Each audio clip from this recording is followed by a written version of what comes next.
Welcome to Hood Champion Boxing and Sports. In boxing, you find a way to win or you find a way to lose. So the question is this, right? A lot going on with fights we're not seeing. You got guys out here who are trying to sign contracts, but they can't seem to meet eye to eye on purse split. So my thing is, what determines an A side and what determines a B side in boxing? That's the question. Because every fighter, depending on their opponent, they always try to distinguish themselves as an A side, or as the person who's the big fish, or is the creme de la creme, or the top dog. You understand? So my thing is, how do we determine this? Because this is precluding a lot of big fights from happening. So there really is no explicit criteria to be met to determine who's going to get the lion's share, okay? But there's a few things that just anybody with a little bit of common sense can kind of figure out who should get more money, okay? As far as the purse. First thing is just resumes, man. If you and I are going for a job, now we're talking boxing, but a resume is a resume. If we're going for a job and I have a PhD, let's say a PhD in psychology, and you have a bachelor's in psychology, but you have some hands-on experience, but I don't, I'm just a recent grad. More than likely, I'm still gonna get paid more than you. It doesn't matter if I just have all this, explicit knowledge, but I don't have the tacit knowledge because I've never actually done the job. But because of my resume, I'm gonna probably come in a position telling you what to do. And you're gonna sit there and be frustrated as hell because you're the one who's actually been out there getting your hands dirty in the field. But that's not how it always works. 99% of the time, it boils down to resume, okay? So I think resume has a lot to do with it. A good example is what's going on right now. I'm not gonna get into it, I've done a video on this. Tyson Fury and Dillian White, okay? You can look at Amir Khan and guys he's gone in there with. You can look at Danny Garcia, amazing resume, and him going in against Adrian Granados. Okay, so when you look at the resume, it is what it is, man. So if you want to have a dog in the fight, you're gonna tighten up your resume. So that's it. Who has the person fought? That's one of the big things. 2, championship belts. That carries a lot of weight. That kind of stopped Deontay Wilder and AJ from happening. AJ deserved more than 50% of that fight.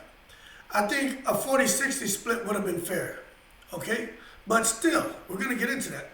But still, AJ deserved a lion's share because the man had all those damn belts. Now, who's the more exciting fighter? That's opinionated, okay? Some people say, Deontay Wilder because he's one-shot knockout, people want to see him.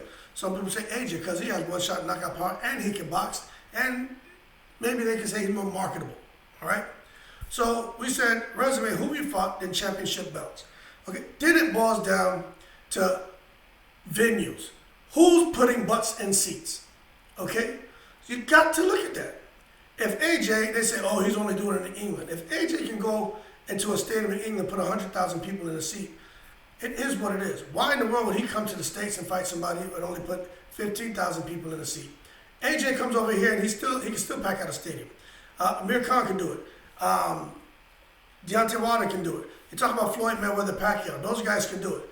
But then you look at a guy like Keith Thurman. Keith Thurman, great fighter, can't do it. Let's go back and look at a guy like Eric Morales. And look at Eric Morales when he fought Barrera. When Eric Morales fought Juan Manuel Marquez, when he fought Pacquiao. So, Marquez, Barrera, Morales, they're a notch below Pacquiao as far as who's going to get the lion's share. That's more like a 60-40, 70-30. Because you may say, these guys may have had belts. That's where it starts to get a bit convoluted now.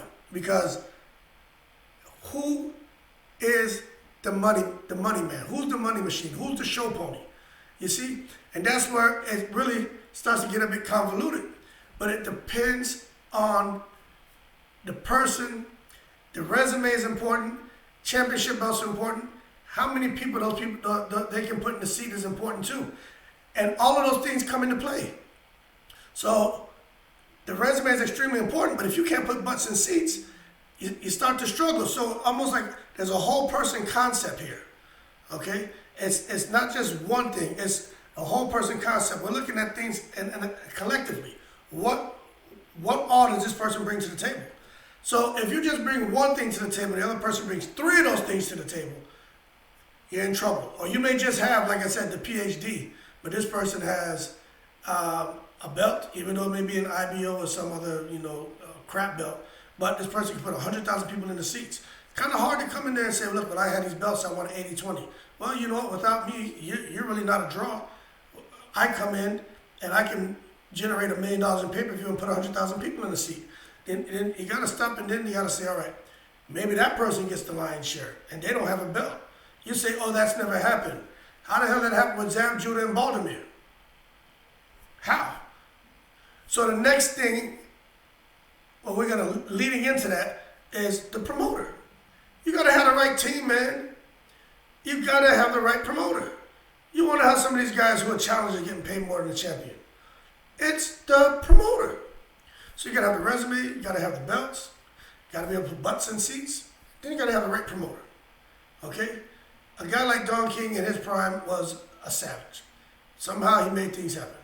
Bob Arum, he wasn't, I don't think, as savvy, but he, I think he did some shady stuff, but I'm not familiar, and you guys leave in the comments below, Bob Arum making sure his fighter as a challenger was getting paid more money than the actual champion. And when you look at Eddie Hearn is a smart guy. Eddie Hearn could definitely, argue his point to ensure that his challenger will get at least a 50-50 split or maybe a 60-40 split. Because sometimes when the challenger comes to the table, they will ensure that person they're fighting makes money that they ever made in their career and will make more money than they can make fighting another opponent, even at 70-30. So the champion has to stop and say, okay, I want to get 80-20 just so I can puff my chest up and say I'm the champion, I got 80%. But these guys you're fighting is not going to generate what money you would have made had you fought this challenger and only took 30% and he got 70 based on the amount of seats he can put in. So see, it's business. And it's got to be smart businessmen. Sometimes, like I say, a setback for a major comeback. You hear a lot of these boxers say that. It's kind of cliche now. But that's the truth. So when you look at all those things, the promoter, you got to look at who puts butts in seats, who has a belt, and the resume. All those things come into play. When we start looking at stuff like a Eubank Jr., a Conor Benn, and Brook, that's a sticking point. Everybody wants the lion's share. Everybody claims to the A side. But when you look at Brook and you look at Eubank Jr., very interesting. How in the world do you justify Brook being the A side when he's pretty much on his way out and is struggling his last few fights? He looked good against Khan, but Khan right now, he can still beat a lot of B-level fighters, C-level fighters. But Khan, I think he just had too many battles, and he was out of the ring for so long, he just didn't look good against Brook. But when you think about Eubank Jr., he's been looking spectacular. But who has Eubank Jr. fought? You see, so they're both fighting now over who gets the lion's share. And that's where the promoters are involved. And sometimes we don't get to see the fights we want. This is a good example of something that's happening present day. Everyone wants to be the A or B side. Look, not everyone can be Muhammad Ali. Not everyone can be Sugar Ray Leonard. Not everyone can be Mike Tyson. Not everyone can be Floyd Mayweather. Not everyone can be Pacquiao. Even like you look at Earl Spence and Terrence Crawford. That's another sticking point. Let me tell you, Terrence Crawford is probably pound for pound one of the best. I don't know if y'all saw that man deadlifting 405. He's strong. He can fight. Switch hitter. But who puts more butts in seats?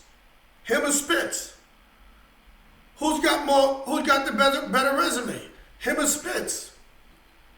Who's got the championship belts? Spence has 2, he has 1. Spence may pick up a 3rd one or he may lose. But when you come to the bargaining table, What's your argument? How the hell how are you gonna dictate you getting 50%? I'm talking about Crawford. You see? So Crawford's the B side in that. Now, if the two of them come together, and if they both take a 50-50 split, and Earl Spence makes $25 million and Crawford makes $25 million, Spence has to look at that and say, well, damn, I could go fight, say, Keith Thurman, right, and make $12 million, and Keith Thurman take $2 million, and I can brag about the large percentage I took home. Or I can sit here and humble myself and do 50-50 with Terrence Crawford, bang for another belt, and get $25 million. You see? So that 80% shouldn't really matter to these guys when you're looking at it from a business perspective. If you can make more money, then humble yourself and go after it. Stop being stupid. Dillian White, good example of someone who just thinks they're not looking at the resumes. That's what's going on with Dillian White. He's not looking at the resumes. We know you put the work in, Dillian White. You got a bachelor's degree. Tyson Fury's got the PhD, man. We get it. He's the PhD and a bachelor's degree. You have to sort that out on your own. Tyson Fury's a guy out there, man, making the $20 million purses, $25, $30 million purses. You won't even crack in $5 million is my understanding. So now you get an opportunity at a big purse, and you get an opportunity for a belt, and you get an opportunity to show the world that you being the blue collar type fighter have arrived. But you can't go and make yourself miserable all the way up to the fight and expect to have an optimal performance. I just don't see that happening. I think he has all the qualities to get in there and give Tyson Fury a tough fight.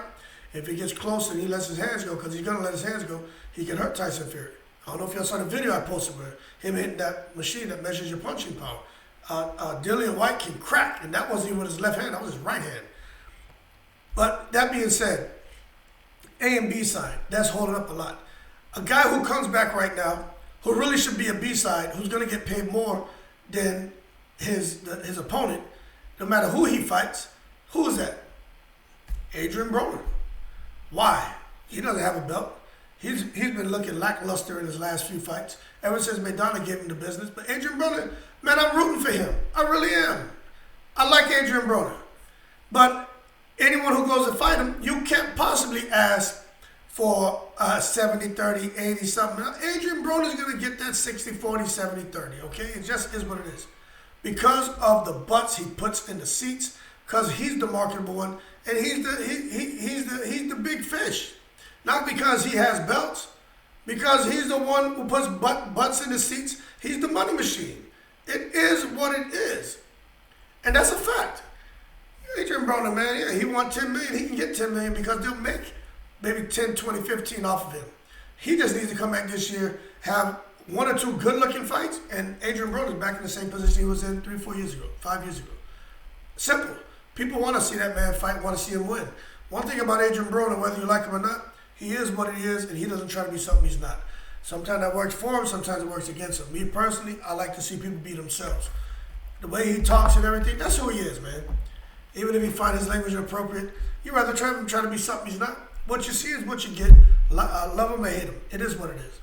But anyway, getting back on topic, the whole A and B side, as fights we're gonna keep missing out on over money. We didn't see the Wilder and Joshua as of right now. We're never gonna see it because Wilder's announced retirement. All down to money. Now DAZN didn't handle Wilder right. They did treat him a bit disrespectful as a champion. But I can understand them trying to strong arm him into taking like an 80-20 split or a flat rate of $20 million. Even though AJ would make $80 million or $100 million. I get it.